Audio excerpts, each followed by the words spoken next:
Okay, welcome back everyone, and we are talking about the dot product. And we are in chapter 7 now, and talking about the dot product and how it applies to work, and then of course energy, which work is a form of energy. It's raining outside, so probably hear that. And solve some problems. So let's get going. So here we are. So here we have two vectors, and here's depicted their dot product, and their dot product is in component form. And here we're assuming that we have two vectors, A, and then A has some X component and some Y component. Of course, A could also, I just written it down in bracket notation. We could also write it down in unit vector notation. And it still applies the same way. We have another vector B, and then B in bracket notation, and B in unit vector notation. And so what we see here is to compute the dot product requires knowledge of the X components and the Y components. So we see this part here combines the X component and the X component of A and B separately, multiply them together, and that gives you this first term, and then you take the Y components either here or here, multiply them together, and that gives you this term right here, and then you're just adding it together. So the important thing to note is that even though A and B are both vectors, and for us a vector is something with magnitude and direction, the result of the dot product gives you a scalar. So you see on this side here, there are no brackets like you see above, and there are no unit vectors I or J, and the result of just multiplying the components and adding them straight up gives you a scalar quantity.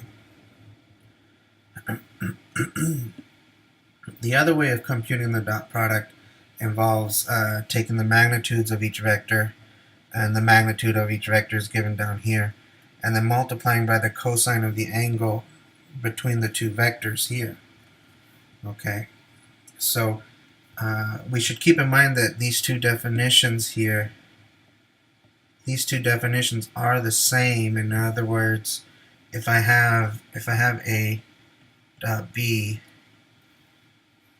let me change the color. So A dot B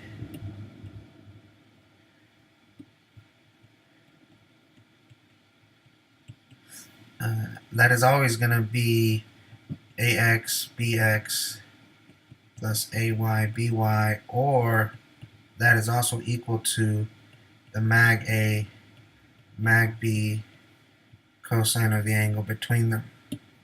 So this equation holds true for the dot product. So we'll have to keep that in mind. And this will be important.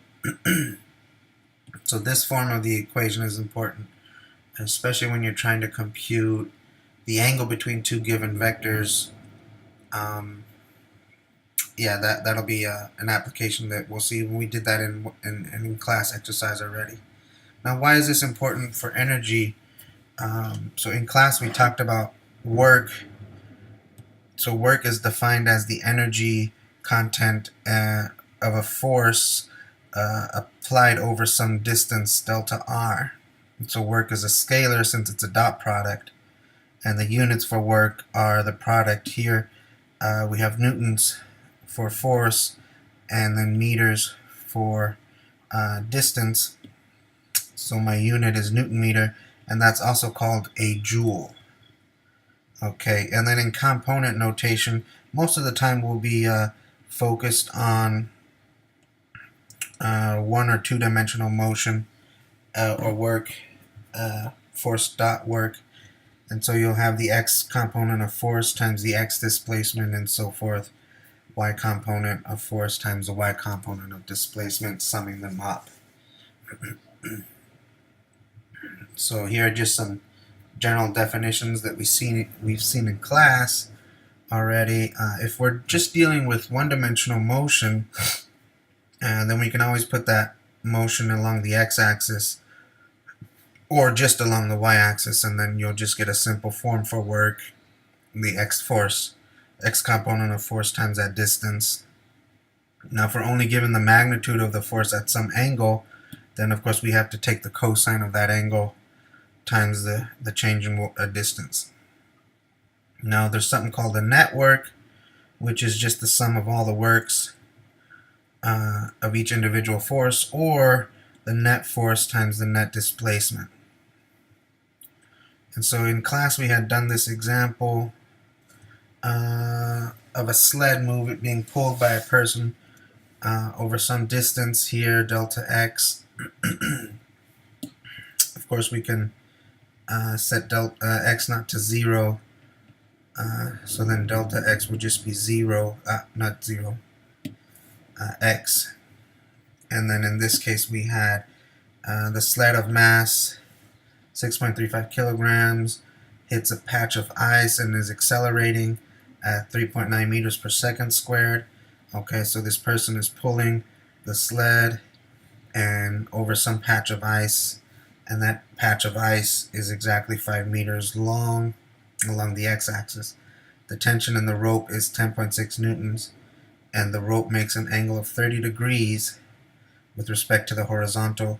Compute the work done by each force and the network. So in this example we had to set up first the free body diagram for the sled. So we had mg, the normal force, the person was pulling, there's some tension in the rope, and that pulling occurs over some angle theta. And then you had the friction. Even though it hit a patch of ice, it didn't say it was frictionless. And we're setting up the sum of the forces in the x direction. We have t cosine theta minus the friction equals m a sub x, and then t sum of the forces in the y, we have n plus t sine of theta minus mg, and that equals 0 because the sled is only moving horizontally and it's not moving vertically.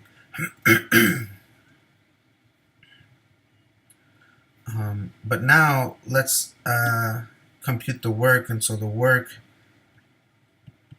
is the force dotted your displacement. So what we need to do is first know what is our displacement.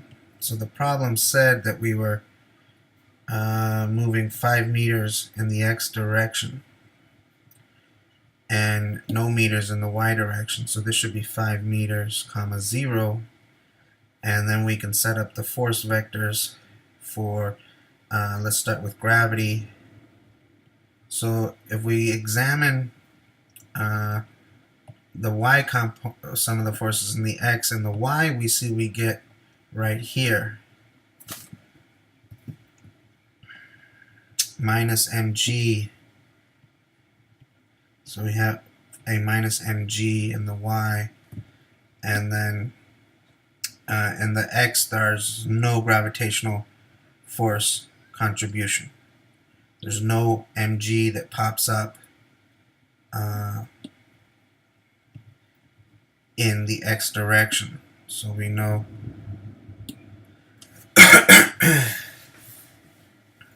this must be the force vector for the gravitational force. We can go through construct for friction, and for friction we're going to get minus f comma 0, and again looking at here we see the contribution of minus f in the x equation but no contribution in the y equation. And we can do the same again for the normal. We'll get 0 comma n. and again there's an n here, but no n in the x direction. And then last but not least, the tension. And looking at the sum of the forces, we see we have a t cosine theta here and a t sine theta here. So x is t cosine theta, y is t sine theta. So now we can compute the works. So the work here for gravity, that's really nice. For gravity, it's going to be 0 because I have the force vector, and that's dotted into the position vector here. So we took this here, that goes here, and then this one here goes here. So now what we have to do is take this times this, which is 0, and add this times this, which is 0 as well.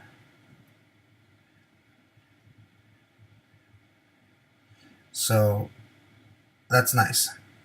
The work done for the gravitational force ends up being 0 or not contributing. You'll get the same for the normal force, and that's because the normal force vector and the gravitational force vector only have a y component, whereas the position vector only has an x component. So no contribution. However, for friction here, we have minus f comma 0 dotted into 5 meters comma 0. So now we have this times this, which is not 0, and then 0 times 0. So we'll get minus f times 5 meters. And then similarly for the tension force, we'll have t cos theta, t sine theta, and that's going to be dotted into 5 meters comma 0. So that'll be t cosine theta times 5 meters. And that's just this term times this term, plus t sine times 0, which is 0.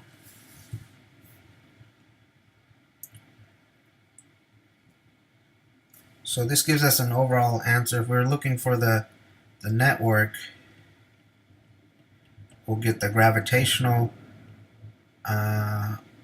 work, which was 0, plus the normal, which was 0, plus the work due to friction, plus the work due to the tension. And so these two are 0, and for these two, we end up with minus f times 5 meters plus t cosine theta times 5 meters.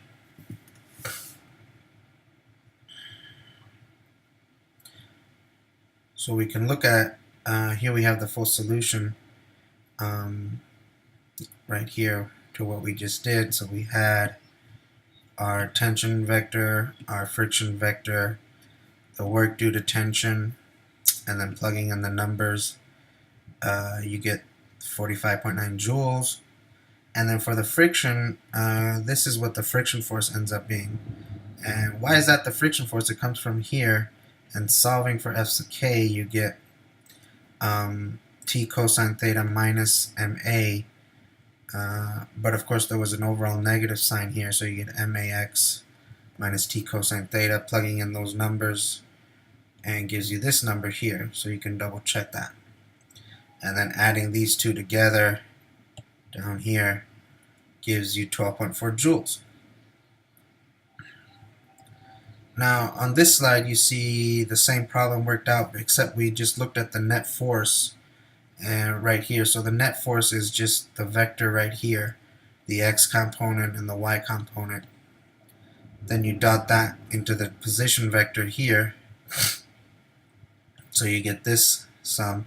So now you know the mass, you know the acceleration, and the distance, and you get the same answer as you got here.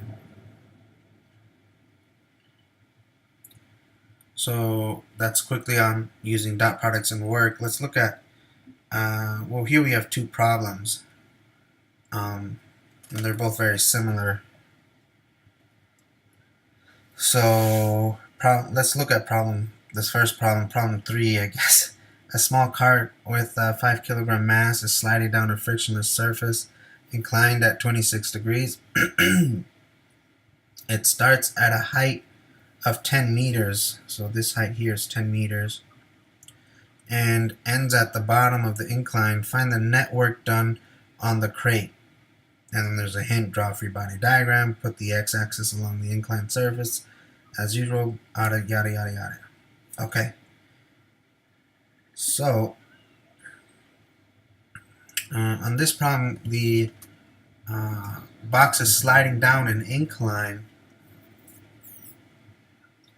So the incline, let's call this distance, get a different color. Let's call this distance here to the bottom of the incline, we can call this D. And then we know that there's a relationship. H is the opposite, D would be the hypotenuse, and there's theta, so we know sine of theta. Sine of theta equals H over D.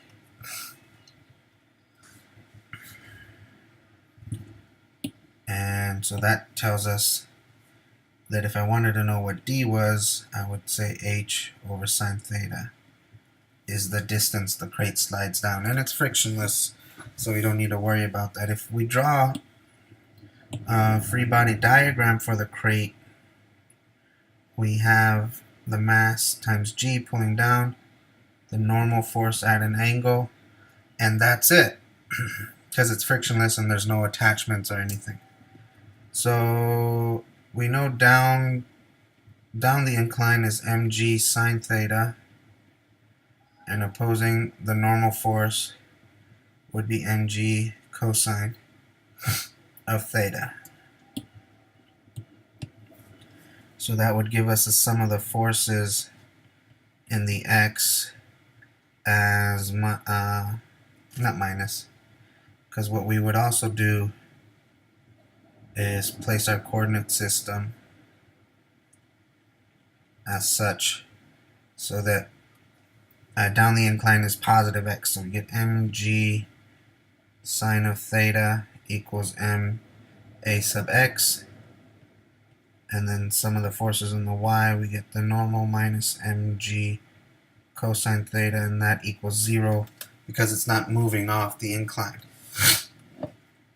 Now the inclined surface here is our coordinate system, so the incline is along the x only, and there's no motion vertically to the incline. So that tells us that our position vector, our displacement vector, let me write that up here, is just d along the x and 0 y. So now we can go through, we can compute the work done. So the gravitational force vector will look like, and so if we look at the x equation, we have mg sine theta, and then in the y we have a minus mg cosine of theta, and then the other force here is just going to be 0 comma n for the normal force.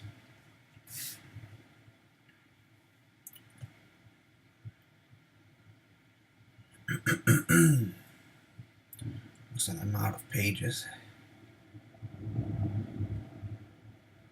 There we go.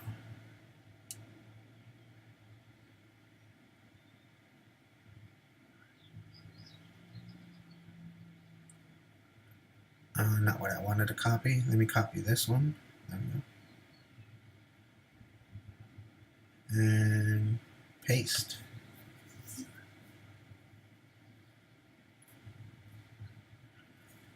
Okay, so now we can keep going and compute the work done for the normal force. Well, that's just going to be 0 comma n dotted into d comma 0. Remember what d was right here. So that gives us 0. That's just going to be this times this plus this times this.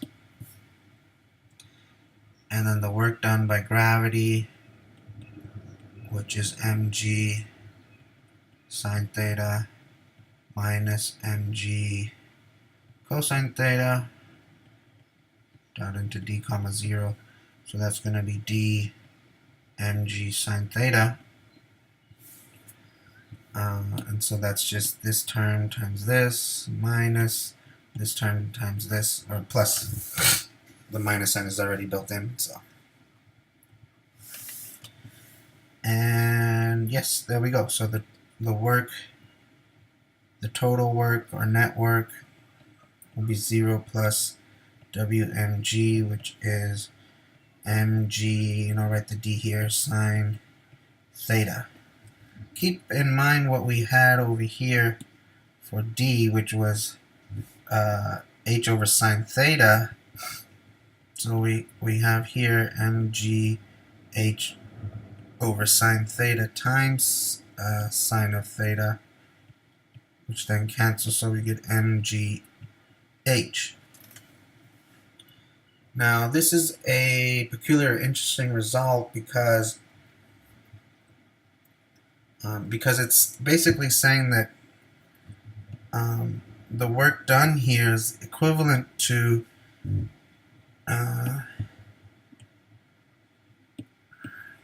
if I had just let gravity pull the crate down in free fall without even bothering with the incline. And in other words, the crate's work from here to here is independent of the incline path or the angle. So that's what you call path independence. So the force, the work done by gravity does not depend on the path taken, as long as there is no friction involved or anything like that. We could actually take this a step further if we ask the question, what is the velocity? We start the object up here at rest, so v naught is 0, and I can ask what is v down here. So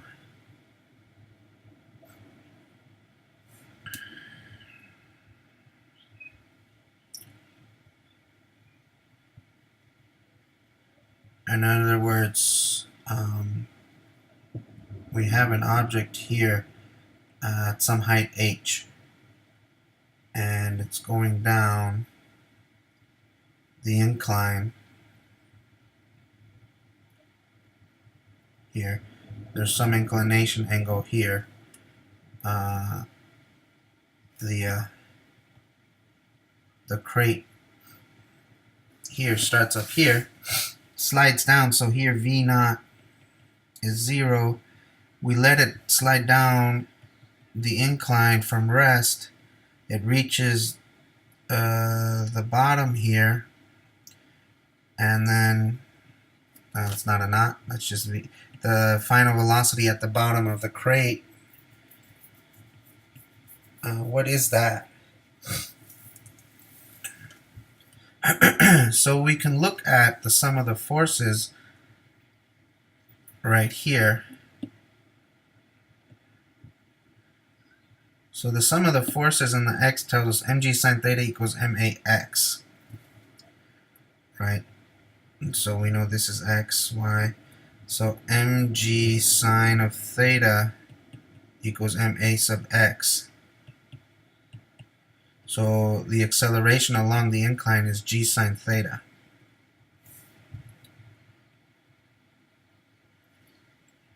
So we can then write down our kinematic equations. So we know D equals D naught plus V naught T plus AT squared over 2. And we also know that V equals V naught plus AT. Now we can set D naught to 0. V naught we already set is 0. So that simplifies these equations. D equals AT squared over 2 and V equals AT. The next thing we can do is find T here, which is V over A. Then we can take this and plug it in to here. So we get D equals A V squared V over A squared over 2. So that's A over 2 V squared over A squared. So that's 1/2 V squared over A. So we get D equals 1/2 V squared over A.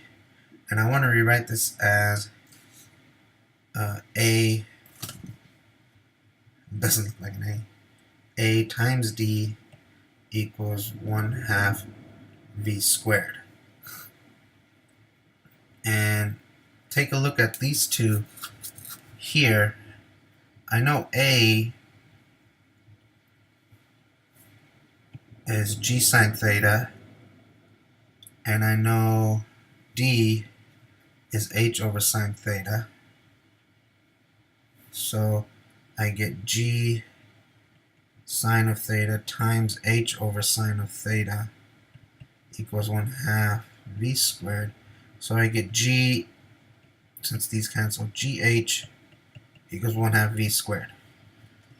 And so the velocity at the bottom is the square root of 2GH. So it's precisely the same answer as if I had just let the crate fall in free fall instead of going down the frictionless incline. And in other words, just using G equals A and H equals D gives you the same answer as if there was an incline, but since the incline factor just canceled the sine of theta, and of course, again, this is for frictionless scenario only. So the process of sliding down the frictionless incline is the same as just free fall from the opposite side there. This is very interesting. Again, it just shows you that gravitational forces are conservative, so the work done by them does not depend on the path taken. And the result for the velocity is always 2GH, irrespective of the incline. I want to backtrack here real quick to this equation. Is that the... No, sorry, not that one. This one. And let's add another page.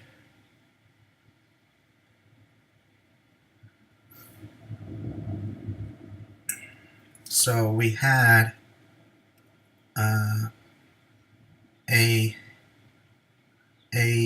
goodness, my A's.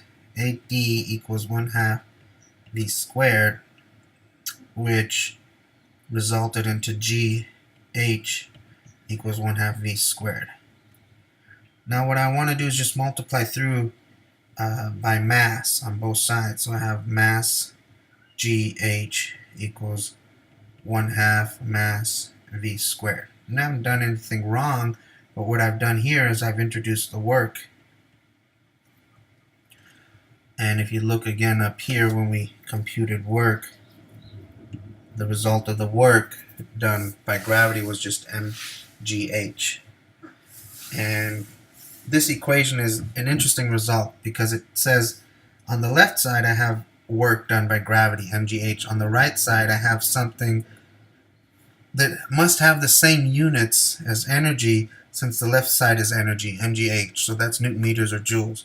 So this must be a joule or Newton meter as well. But look here. This term on the right depends on the velocity, so it depends on the motion. And it's actually precisely called the kinetic energy.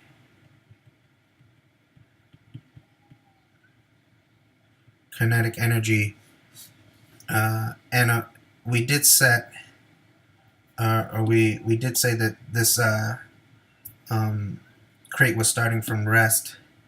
If it didn't start from rest, you would get the same result. You would get that the work done on the object would be 1/2 mv squared minus 1/2 mv naught squared. And so this is the final kinetic energy. We'll call it K final, and this is the initial kinetic energy. And you get work equals change in K. So this is called the work kinetic energy theorem, and it also signifies or implies something very interesting about our universe in general, and that's that energy is conserved. So you can't create or destroy energies, or energy is never destroyed or created, it's just converted. And so gravity on this side did work to move the crate from rest up to some velocity here, and the relationship is given by this equation, or the work kinetic energy theorem. Calling the work done by gravity, we could also call it potential energy, and then use the word as conservation of energy, meaning that potential energy at the top of the crate, gravitational potential energy, was converted to bring the crate into motion into pure kinetic energy. So now we can look at this other problem, or actually let me redraw that picture and make that statement more clear. We can just switch colors here. So let's start over with the picture.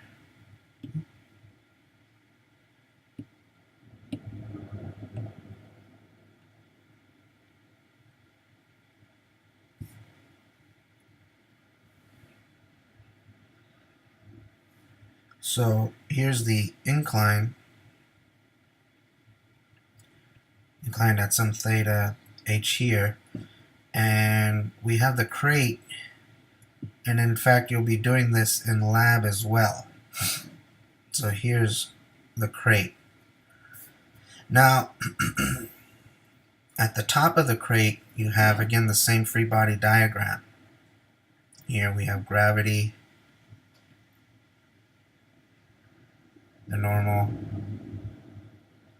mg sine theta, mg cosine theta. So that's your free body diagram. At the top we have v naught equals 0, and here we can say we have potential energy, which we can call PE, which is basically equal to the work that gravity is going to do to move the crate down. So think about keeping the block holding this block fixed right here means that we're storing the gravitational potential energy at that point, and so that's just going to be mgh, where h is this right here. And we don't care about the angle because, again, we showed already that the path is independent, or the energy is independent of the path. So the work done by this force is path independent. We also call that a conservative force. Now, as it slides down, it reaches the bottom. And so when it reaches the bottom here, it's going to have some v, which is not 0. but it reaches the bottom here, and we can say this is y equals 0, and up here is y equals h. So when it reaches the 0, the floor, there's no more gravitational energy, gravitational potential energy, and all of this energy that was up here as it moved down is converted to motion energy or kinetic energy. So if we wanted to set this up as the initial E total energy initial equals E final total in energy, so we would have at the beginning 1/2 m v naught squared plus mg y naught, and let's put the y naught here, equals 1/2 m v squared plus mgy. So the sum of initial kinetic and initial potential has to equal the sum of final kinetic energy and final potential energy. Of course, this one is 0, so here we just get mg y naught, and here y is 0, so there's only kinetic at the end. And we refer to this as kinetic K, Ke, or K sub E, and then this is Pe, potential energy. So this gives me mgh equals 1/2 mv squared. And then if we were solving, depends on what we're solving for. Either way, the masses cancel, so you get gh equals 1/2 v squared. So it just depends on what you're looking for. You might be looking for the height or v squared. Up here, we had another problem here.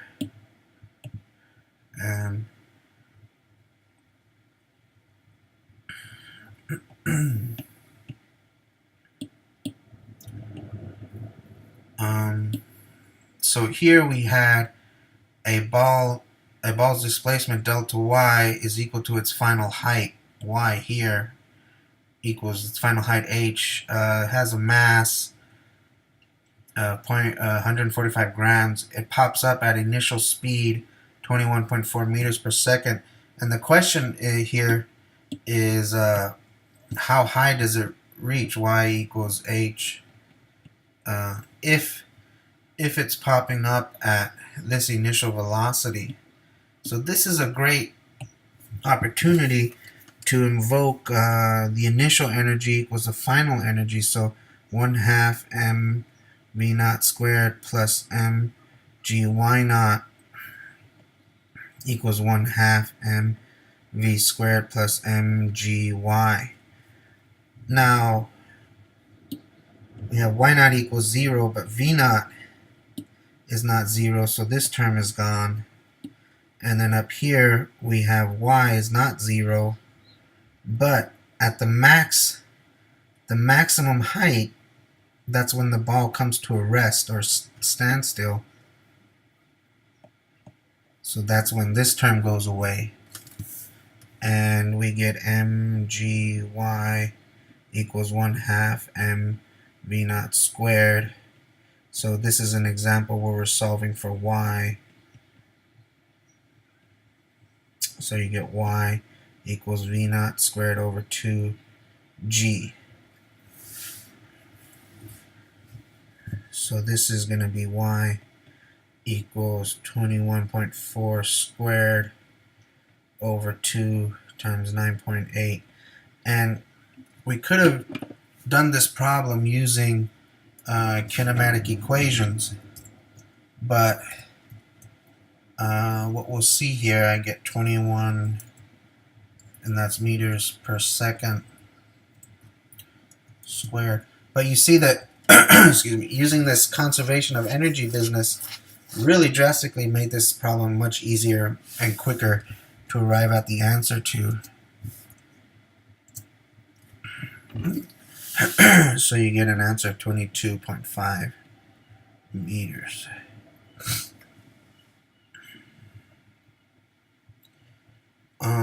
Yeah, so, and again, this part of this video lecture is very important actually for the lab.